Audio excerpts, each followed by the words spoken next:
Что толкает людей на этот путь? В чем разница между экстремизмом и терроризмом? Актуальные вопросы, занимающие умы подростков.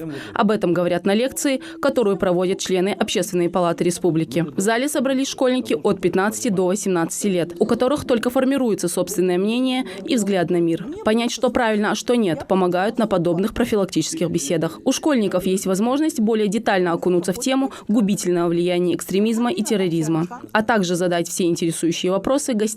А люди, которые попали под следствие, что они говорят, почему они выбрали путь экстремизма?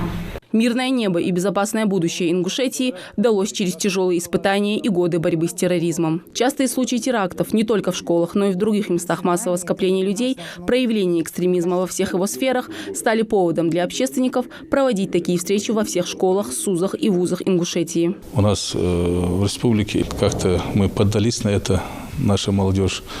Поэтому мы все знаем, видели, слышали, что наш народ не остался в стороне от этих террористических проявлений экстремизма.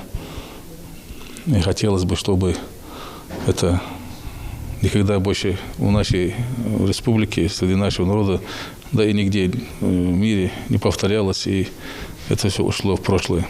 Порой для достижения цели люди идут на крайние меры. Из-за приверженности к таким взглядам, как экстремизм и терроризм, у человека развивается определенная идеология, которая в итоге может привести к преступному пути. Люди не должны поддаваться каким-либо провокациям со стороны нежелательных группировок, которые вербуют людей и заставляют их делать какие-либо ненужные и вредоприносящие для людей поступки.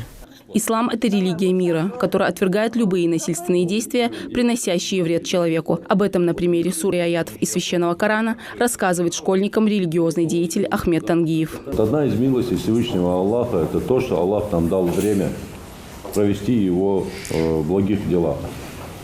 Мы недавно ездили в Ульяновскую область, и встречались там по колониям, по тюрьмам ездили. Мы встречались с людьми, которые по терроризму сидят именно с Ингушетии.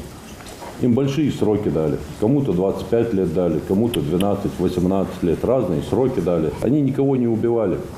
Просто пособничество, все, этого достаточно было, чтобы им дать такие сроки. И в не самых хороших условиях они там находятся.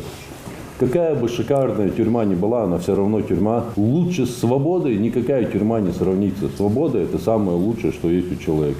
Такие встречи проводятся в школах ежегодно. Старшеклассникам стараются дать максимум информации и полезные советы, как противостоять терроризму и экстремизму. После часовой лекции ребятам предлагают написать сочинение на актуальную тему, как они понимают суть поднятой проблемы и какие выводы вынесли для себя. Своими мыслями поделилась ученица 10 класса Лейла Албагачиева. Неправильные поступки, которые совершают люди, они отражаются на других людей и тем самым плохо влияют на окружающий нас мир. Как не поддастся соблазну поставить лайк или оставить комментарий в интернете на политическую, религиозную или социальную тему, нарушая закон? Как не стать жертвой таких противозаконных действий? Самые актуальные для молодежи вопросы организаторы поднимают на таких лекциях. Мадина Цора, Асхаб Белакиев, Новости 24.